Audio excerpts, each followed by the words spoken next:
BSc part first paper first inorganic chemistry. इसमें हम last chapter पढ़ रहे थे नोबेल गैसेस। इस नोबेल गैसेस के हम 3 एपिसोड पढ़ चुके थे और उन 3 क्लासेज में हमने देखा था नोबेल गैसेस के बारे में, उसकी फिजिकल प्रॉपर्टीज़ के बारे में, फिर देखा था कि नोबेल गैसेस के कंपाउंड्स कौन कौन से होते हैं। और नोबेल गैस के कंपाउंड्स में हमने ज़ीनॉन डाइफ्लोराइड की बात की थी। ज़ीनॉन डाइफ्लोराइड को किस प्रकार बनाया जाता है और ज़ीनॉन डाइफ्लोराइड की रिएक्शंस क्या हैं और उसकी स्ट्रक्चर क्या है। आज की क्लास में हम ये जानेंगे कि ज़ीनॉन के और जो फ्लोराइड्स हैं जैसे ज़ीनॉन टेट्राफ्लोराइड और ज़ीनॉन हेक्साफ्लोराइड, इनको किस प्रकार बनाया जाता है और इनकी क्या रिएक्शंस है और उनकी स्ट्रक्चर क्या है। क्योंकि मेन एग्जाम में जो आता है वो इनकी स्ट्रक्चर के बारे में आता है, तो उसकी संरचना किस प्रकार की है ये आपको समझना होगा।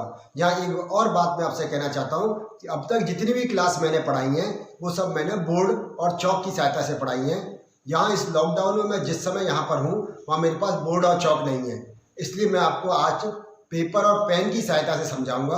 आप समझने की कोशिश करें ज़ीनॉन टेट्राफ्लोराइड और ज़ीनॉन हेक्साफ्लोराइड की स्ट्रक्चर क्या है। एग्जाम में अक्सर इसके बारे में पूछते हैं, उसकी रिएक्शंस और उसके बनाने की विधियाँ। टेट्राफ्लोराइड यानी कि HCF4। अब ज़ीनॉन टेट्राफ्लोराइड को बनाएंगे कैसे। ज़ीनॉन की रिएक्शन फ्लोरीन के साथ कराएं। किस में कराएं, यहाँ पर ले हम 1:4 मोलर रेशो में 300 डिग्री सेल्सियस टेम्परेचर रखें तो क्या बन जाएगा, HeF4 बन जाता है। तो ज़ीनॉन की रिएक्शन 2F2 के साथ कराएंगे तो यहाँ पर HeF4 ये ज़ीनॉन टेट्राफ्लोराइड मिल जाता है। इसके लिए जो काम में लेते हैं वो निकल ट्यूब काम में लेते हैं। मैंने आपसे पहले भी कहा था कि निकल से ये रिएक्शन नहीं कर पाता है, इसीलिए निकल के ट्यूब इसमें काम में लेते हैं। फिर सोडियम फ्लोराइड के साथ इसका कराते हैं सब्लिमेशन। सोडियम फ्लोराइड के साथ सब्लिमेशन कराते हैं तो हमें क्या मिल जाएगा, हमें मिलेगा प्योर HeF4 मिल जाता है। ठीक है, तो ये तो ज़ीनॉन के बनाने की विधि है। अब इसकी देखें रिएक्शंस, ज़ीनॉन टेट्राफ्लोराइड की रिएक्शन।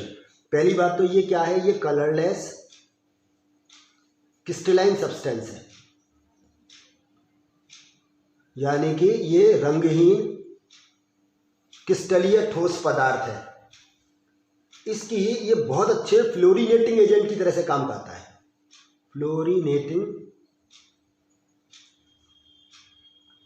नेटिंग एजेंट यानी कि बहुत अच्छा फ्लोरीनी कारक है। इसका मतलब ये हुआ कि जैसे ही हमें किसी भी कंपाउंड में फ्लोरीन को जोड़ना है तब उसको हम क्या काम में ले सकते हैं, HeF4 काम में ले सकते हैं। जैसे मान लीजिए हम रिएक्शन कराएं HeF4 की प्लेटिनम के साथ में तो ये ज़ीनॉन प्लस प्लेटिनम टेट्राफ्लोराइड बन जाएगा। तो इसका खुद का रिडक्शन हो गया ज़ीनॉन में और प्लेटिनम टेट्राफ्लोराइड बन जाता है। इसी तरह से HeF4 इसकी रिएक्शन मरकरी के साथ कराएं तो ये बन जाएगा Xe प्लस HgF2।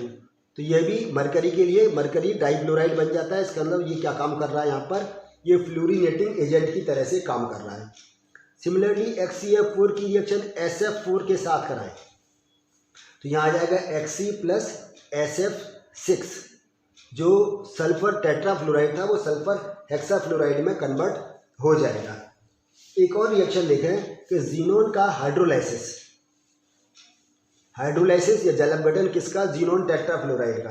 तो ज़ीनॉन टेट्राफ्लोराइड यहाँ पर हम लें ज़ीनॉन टेट्राफ्लोराइड, इसका हाइड्रोलाइसिस कराएं तो ये बन जाएगा XeO3 plus Xe plus HF और प्लस O2। तो ज़ीनॉन टेट्राफ्लोराइड का जब कभी हाइड्रोलाइसिस कराएंगे तो xenon trioxide, xenon hydrogen fluoride और ऑक्सीजन बनती है। इसको बैलेंस कर लें, यहाँ आ गया ये 3O2 और ये 24HF। इस तरह से आपसे पूछ रहे हैं कि ज़ीनॉन टेट्राफ्लोराइड का हाइड्रोलाइसिस कराएंगे तो क्या प्राप्त होगा, ज़ीनॉन ट्राइऑक्साइड प्राप्त होगा। ज़ीनॉन टेट्राफ्लोराइड इसकी रिएक्शन O2F2 के साथ कराएं तो ये बन जाता है ज़ीनॉन हेक्साफ्लोराइड प्लस O2। ठीक है, इसी तरह से ये हाइड्रोजन के साथ रिएक्शन करेगा ज़ीनॉन टेट्राफ्लोराइड। तो आपको हमने पहले भी बताया था ये रिएक्शन तो क्या देगा, ये HF देगा। 400 डिग्री सेल्सियस पर रिएक्शन होती है ज़ीनॉन प्लस 4HF। तो ये ज़ीनॉन की रिएक्शंस हैं। इसमें क्या सबसे बड़ी बात कि एक तो ये फ्लोरीनेटिंग एजेंट की तरह से काम करता है, किसी भी एलिमेंट में यह फ्लोरीन इससे ऐड हो जाती है। जीनोन टेट्राफ्लोराइड का जब हाइड्रोलाइसिस कराएंगे तो जीनोन ट्राईऑक्साइड बनेगा। O2F2 के साथ रिएक्शन कराने पर जीनोन हेक्साफ्लोराइड और ऑक्सीजन मिलती है। और जीनोन टेट्राफ्लोराइड की रिएक्शन जब हाइड्रोजन के साथ कराते हैं तो जीनोन और HF मिलता है। अब बात करते हैं इसकी स्ट्रक्चर की। ये इंपॉर्टेंट स्ट्रक्चर। अब बात को समझने की कोशिश करो। जीनोन टेट्राफ्लोराइड, इसका मतलब इसमें कितने फ्लोरीन जुड़ने चाहिए? 4। 4 का मतलब हमें क्या चाहिए? इसमें 4 हमें ऐसे ऑर्बिटल चाहिए जिनमें कि फ्लोरीन जाकर ऐड हो सके। 4 ऑर्बिटल का मतलब क्या हुआ कि जीनोन का आपको मालूम है, हमने कहा था कि S2P6 कॉन्फ़िगरेशन है, तो इसका मतलब P में से 2 इलेक्ट्रॉन किस में जाने चाहिए? D में। तो देखो यहाँ हम लिखते हैं जीनोन, इसकी ग्राउंड स्टेट में बनाएं तो यहाँ पर ये S और यहाँ पर आ गया ये P6, ठीक है। ये जीनोन की ग्राउंड स्टेट है। अब जीनोन की एक्साइटेड स्टेट, अब यहाँ क्या होगा कि यहाँ पर हमें कितने ऐसे ऑर्बिटल चाहिए? 4। तो 4 के लिए यहाँ से 2 इलेक्ट्रॉन इसमें से जाएंगे। ये कौन सा? ये P ऑर्बिटल है, ये S ऑर्बिटल है, और किस में जाएंगे? D में। ये जो D वेकेंट पड़ा था इसमें, ये D यहाँ पर ये वेकेंट था। आप जानते हैं D के 5 ऑर्बिटल होते हैं, उनमें से ये 2 इलेक्ट्रॉन यहाँ पर आ गए। अब ये बन गई जीनोन की एक्साइटेड स्टेट। अब इसके बाद जीनोन की क्या बनेगी? हाइब्रिड स्टेट, हाइब्रिडाइजेशन होगा। तो हाइब्रिडाइजेशन किस में होगा? ये S, ये P और ये D। P कितने? 3 और D कितने? 2। तो हाइब्रिडाइजेशन कौन सा होगा? sp3d2। ये S, 3P और 2D, तो sp3d2 हाइब्रिडाइजेशन हुआ। अब यहाँ हाइब्रिड ऑर्बिटल बना लो, एक S, 3P और 2D, तो कुल मिला कितने बनेंगे? 6 हाइब्रिड ऑर्बिटल्स बनेंगे। 1 2 3 4 5 और 6। यह भी sp3d2 है, यह भी sp3d2, ये सब क्या है? sp3d2 है। अब इनमें इलेक्ट्रॉन का डिस्ट्रीब्यूशन करें तो कितने इलेक्ट्रॉन? देखो 2 और 2 4 और 4 8 इलेक्ट्रॉन है। तो 1 2 3 4 5 6 7 और 8। तो यहाँ 2 हमारे पास आ गए लोन पेयर और 4 हमारे पास में ऐसे बन गए जिनसे कि फ्लोरीन एटम बॉन्ड बना के ये बॉन्ड पेयर बना लेगा। अब लिखें यहाँ पर XeF4। तो यहाँ पहले इनको लिख लें, ये जो हाइब्रिड ऑर्बिटल बने थे, यहाँ पर ये 2 तो लोन पेयर और 4 थे बॉन्ड पेयर। बॉन्ड पेयर कब बनेंगे? जब ये फ्लोरीन का pz ऑर्बिटल इनसे रिएक्शन, इनसे वो बॉन्ड बना लेगा ओवरलैपिंग करके, और इससे क्या बन गया? XeF4। अब आप ये जानते हैं sp3d2, इसका मतलब इसकी ज्योमेट्री क्या होगी? ज्योमेट्री होगी ऑक्टाहेड्रल। तो ये ऑक्टाहेड्रल ज्योमेट्री होगी, अष्टफल की है। ऑक्टाहेड्रल ज्योमेट्री कैसे बनती है? इस प्रकार से बना लें। यहाँ पर जीनोन सेंटर में सभी बॉन्ड एंगल कितने होते हैं? सभी बॉन्ड एंगल हमें मालूम है कितने होते हैं। यहाँ पर 90 डिग्री के। तो ये चारों फ्लोरीन यहाँ गए और 2 लोन पेयर, एक अबव द प्लेन और एक बिलो द प्लेन। तो यहाँ ये चारों फ्लोरीन है और इसके बाद ये above the plane below the plane क्या आ जाएगा? इसका लोन पेयर बन गया। तो यहाँ पर हम देखें ज्योमेट्री क्या है इसकी? ऑक्टाहेड्रल। लेकिन वैसे कैसे है? ये स्क्वायर प्लेनर है, क्योंकि चारों इसका जो स्ट्रक्चर है या शेप जिसे कहें, शेप, वो क्या होगा? स्क्वायर प्लेनर हो गया और ज्योमेट्री इसकी हो गई ऑक्टाहेड्रल। हाइब्रिडाइजेशन कौन सा हुआ? sp3d2। तो ये आपसे एग्जाम में पूछेंगे कि हाइब्रिडाइजेशन कौन सा है? sp3d2। ज्योमेट्री क्या है? ऑक्टाहेड्रल। और इसकी शेप किस प्रकार की होती है? इसकी स्क्वायर प्लेनर शेप होती है। तो ये आपसे एग्जाम में पूछेंगे कि जीनोन टेट्राफ्लोराइड को किस प्रकार बनाते हैं। जीनोन टेट्राफ्लोराइड फ्लोरीनेटिंग एजेंट की तरह से काम करता है और इसकी हाइब्रिडाइजेशन और इसकी स्ट्रक्चर के बारे में आपसे डिटेल में पूछेंगे और आप उसको इसका जवाब लिख देना।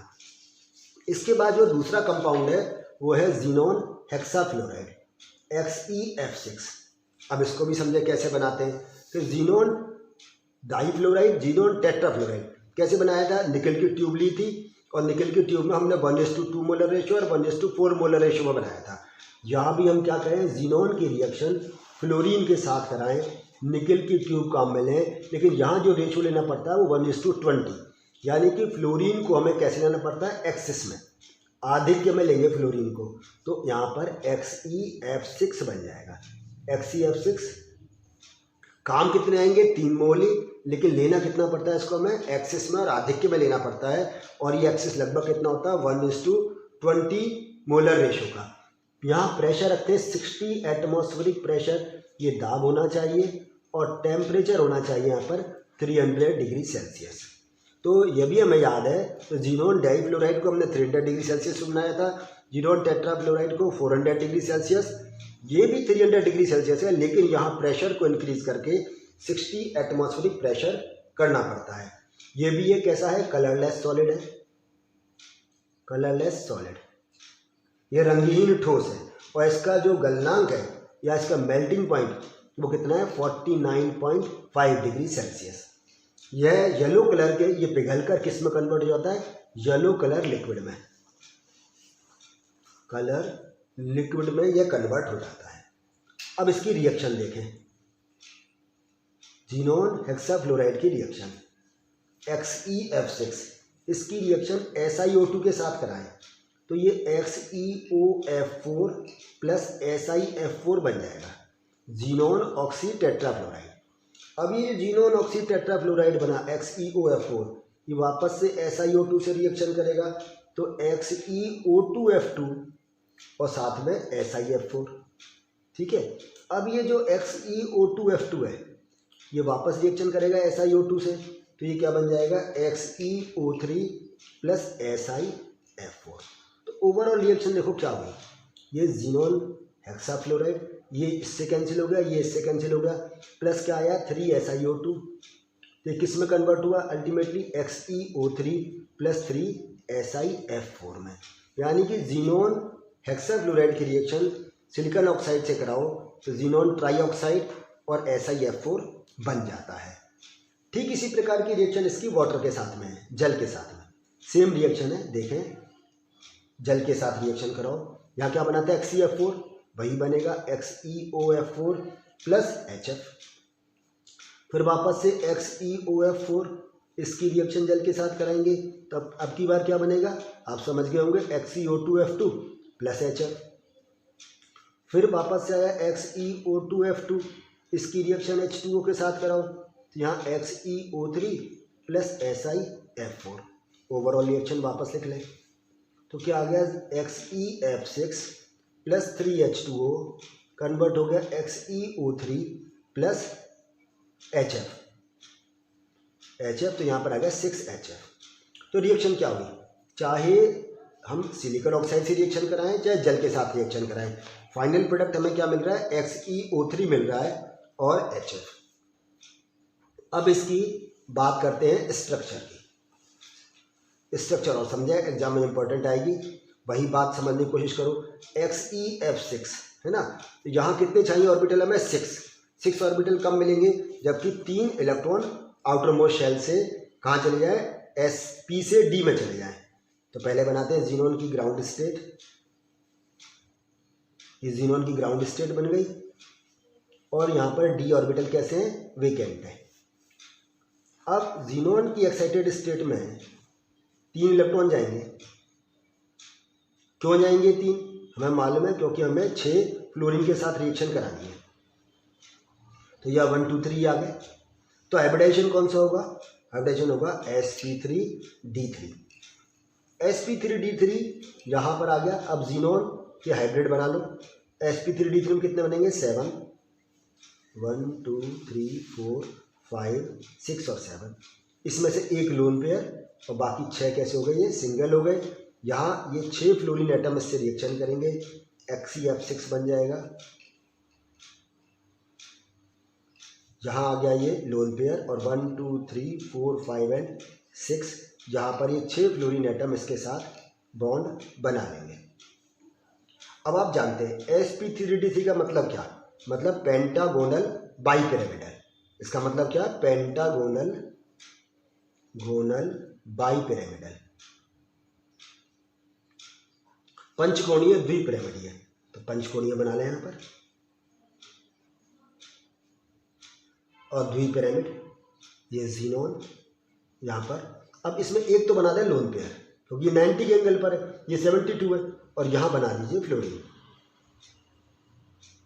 ये फ्लोरीन बन गए। तो इसकी आपसे कोई पूछे हाइब्रिडाइजेशन क्या, तो आप कहोगे sp3d3, ज्योमेट्री पेंटागोनल बाइपिरामिडल। लेकिन यहाँ अगर हम शेप की बात करें, इसके हम आकार की बात करें, तो क्या आएगा, ये डिस्टॉर्टेड ऑक्टाहेड्रल। ये डिस्टॉर्टेड ऑक्टाहेड्रल यानी कि विकृत अष्टफलकीय है, अष्टफलकीय। तो एक्सीएप्सिस के बारे में आपने सीखा कि इसे बनाएंगे कैसे, इसकी रिएक्शंस क्या हैं और इसकी स्ट्रक्चर क्या है। स्ट्रक्चर से किस प्रकार से हम इसको बना सकते हैं, और उसमें हमने देखा sp3d3 हाइब्रिडाइजेशन है, पेंटागोनल बाइपिरामिडल इसकी ज्योमेट्री है, और शेप इसकी है डिस्टॉर्टेड ऑक्टाहेड्रल। अब इसके अगली क्लास में हम ज़ीनॉन के ऑक्साइड्स के बारे में और ज़ीनॉन की ऑक्सीफ्लोराइड्स के बारे में जानेंगे। धन्यवाद।